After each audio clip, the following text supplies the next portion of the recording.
With an atomic number of 3, lithium is the third lightest element on the periodic table and the lightest solid at room temperature and pressure. For almost 2 centuries after its discovery, lithium didn't have much in the way of practical uses.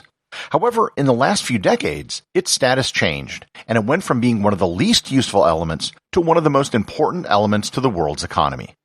Lithium is also the source of one of the biggest unexplained problems in physics. Learn more about lithium, one of the oddest elements on the periodic table, on this episode of Everything Everywhere Daily.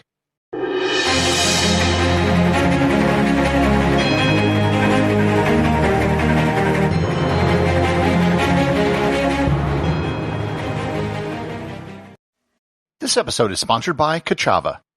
Hey everyone, I wanted to tell you about Kachava, my all-in-one daily super blend. If you're worried that you aren't getting all the nutrients you need or struggling to stay on top of your health, then listen up because Kachava has you covered. Kachava puts everything in your body in one glass, so you can have it all. All the superfoods, all the vitamins, all the omegas, all the adaptogens, all the greens, all the protein, all the benefits. For your gut, your skin, your hair, your brain, your muscles, your heart, everything. No more compromise, no more guilt, and no other nutrition shake does all of this. They traveled to the ends of the earth to source everything and then crushed it up. Kachava is a powder. You take 2 scoops of it and just add water and blend it up, and it tastes incredible. They have 5 delicious flavors: vanilla, coconut acai, chai, matcha, and my favorite, chocolate. I can drink 1 glass of Kachava a day, and it'll keep me full for hours. Trying to manage all the supplements and ingredients you should be taking can be overwhelming and expensive. But now, Kachava makes clean, organic, superfood nutrition accessible to everyone. So, you gotta try Kachava for yourself. Kachava is offering 10% off for a limited time. Go to kachava.com/everywhere, spelled Kachava, and get 10% off your first order. That's kachava.com/everywhere. To start talking about lithium, I might as well get some basic facts about the element out of the way. As I mentioned in the introduction, lithium is the third lightest element on the periodic table. It's right behind hydrogen and helium with an atomic number of 3. Unlike hydrogen and helium, however, it is a solid under normal conditions. It sits at the top of the first group on the periodic table, the Alkali Metals. In addition to lithium, this includes other elements such as sodium and potassium. What defines all these elements, including lithium, is that they only have a single electron in their outermost shell. Like every alkali metal, this makes lithium highly reactive, although it is the least reactive of the alkali metals. As with other alkali metals, you have to store them in something like mineral oil so it doesn't react with the oxygen in the atmosphere. Lithium is never found in its elemental form as a pure metal because it's so reactive and it easily bonds with other elements. When it is purified into its metallic form and cut to expose a fresh surface, it can be shiny like other metals, but its high reactivity causes it to corrode very fast and turn into a dull silvery gray. And I should note that, you actually can cut lithium with a knife because it's just that soft. These facts are interesting, but quite frankly, besides its weight, nothing I mention really makes lithium all that special. But here is the really interesting and mysterious thing about lithium. There isn't as much of it as there should be.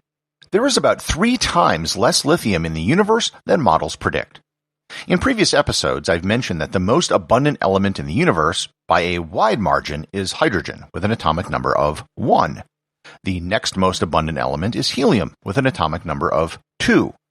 It would be very reasonable to assume that the third most abundant element would be lithium, with an atomic number of 3. Except that is not the case at all.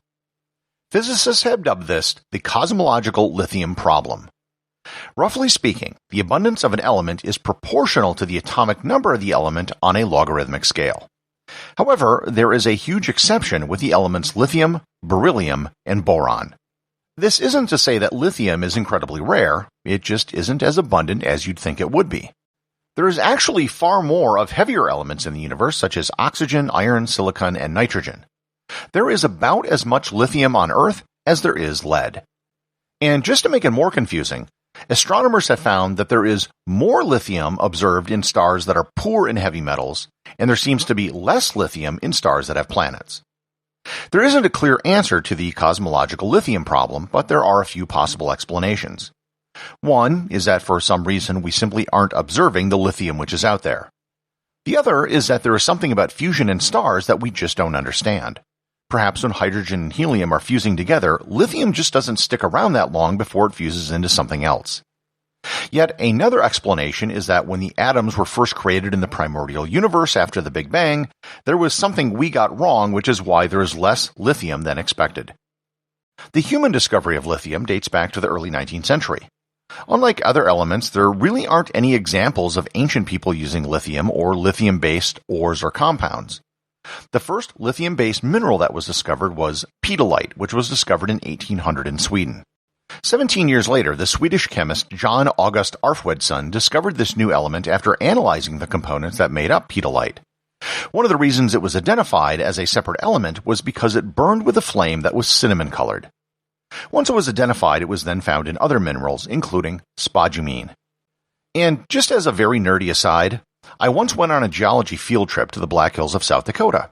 And there's a whole lot of interesting geology there, but one of the more interesting things we found in the wall of a quarry was a single spodumene crystal, which was the size of a railroad boxcar.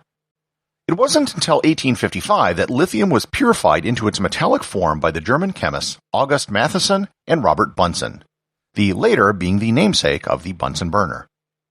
Even after lithium was discovered, there wasn't a whole lot of use for lithium. During World War II, lithium-based greases were used in aviation, but that was one of the only real uses that was found for it. After the war, it was discovered that if you bombarded isotopes of lithium, in particular lithium-7 and lithium-8, with neutrons in a nuclear reactor, you can create tritium, which is an isotope of hydrogen which is used in hydrogen bombs. It also had an industrial use in glass-making and the creation of aluminum oxide. And that was really kind of about it for the industrial uses of lithium.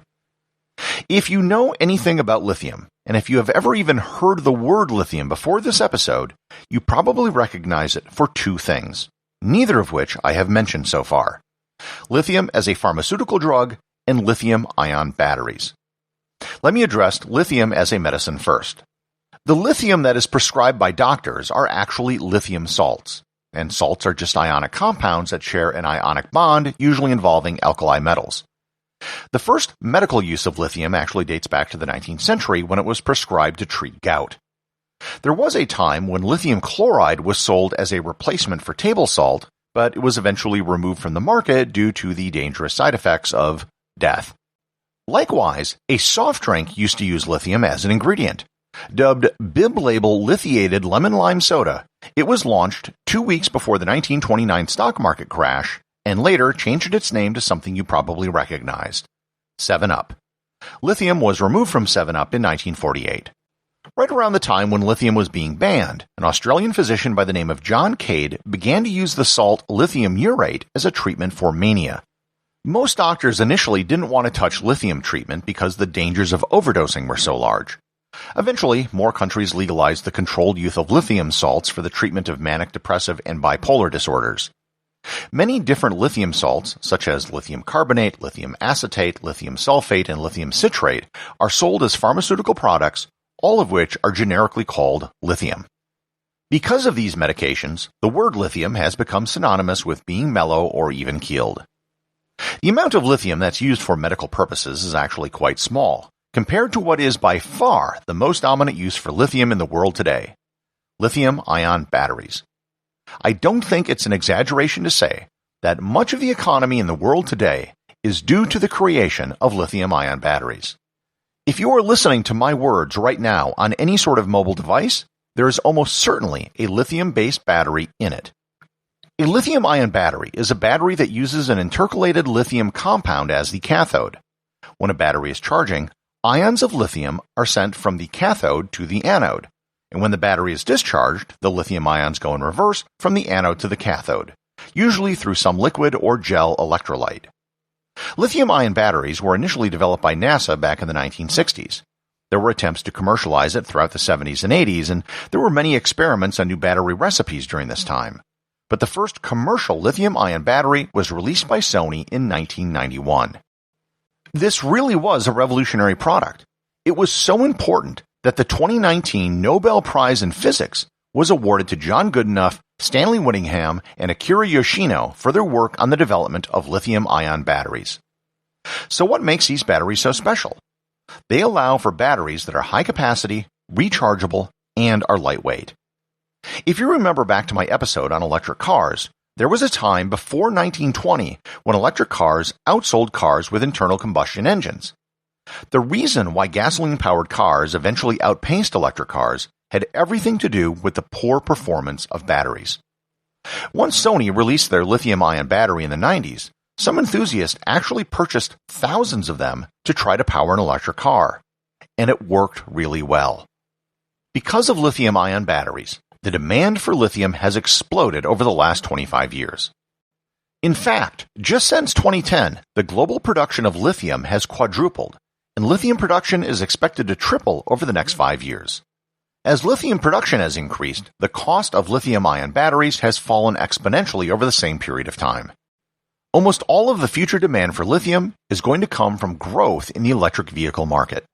Currently, the largest lithium-producing countries are Australia, which produces 55,000 tons annually, Chile with 26,000 tons, and China with 14,000 tons. Despite the expected demand explosion over the next several decades, most analysts aren't too worried about the lithium production keeping up with demand. There is a lot of untapped lithium around the world that has never been exploited because there's never been any demand for it. There are enormous reserves in Bolivia, Nevada, and the Democratic Republic of Congo, amongst other countries. The real concern isn't lithium so much as the other elements that are used in lithium-ion batteries, such as cobalt and rare earth elements. On top of all that, the largest source of lithium is probably seawater. Lithium is 1 part per 5 million in seawater. Lithium has been recovered from seawater, but it isn't commercially viable yet. There is still an enormous amount of research being conducted on lithium batteries, including the development of solid-state batteries, which would remove the liquid electrolyte. If these solid-state batteries can be commercially produced at scale, they would be batteries that are safer, charge faster, have longer lives, and have higher capacities. Another industry that's also growing rapidly is lithium recycling. Because lithium is an element, it can be efficiently recycled. As more lithium batteries hit the market, there will be more lithium waste products and greater demand for lithium recycling. Usually, when I do an episode about an element, I'll talk about how it was used by the ancients. But lithium isn't like that at all. The widespread use of lithium as an industrial metal is relatively new and will be even more important in the future. This increased demand for lithium might even give astronomers and physicists an increased incentive to find out where all the missing lithium in the universe went. Everything Everywhere Daily is an Airwave Media podcast. The executive producer is Darcy Adams. The associate producers are Thor, Thomsen, and Peter Bennett. Today's review comes from listener Luke Afhalter over at Apple Podcasts in the United States. He writes, "Perhaps my favorite of all time. I listen to a lot of podcasts, but I found this one out of the blue, and boy do I enjoy. For an academic jack of all trades that's always curious and Googles anytime I don't know something, it really hits the nail on the head. Perfect length, excellent written and structured, and so many interesting topics. My only disappointment is that once I catch up, I'll only be able to listen to one a day." Thanks, Luke. When the day arrives that you become an esteemed member of the Completionist Club, I have a suggestion for you. Just start from the beginning and listen to them all again. You often have to hear something more than once to let it sink in. And if you do that, you can become a platinum member of the Completionist Club. Remember, if you leave a review or send me a boostagram, you too can have it read on the show.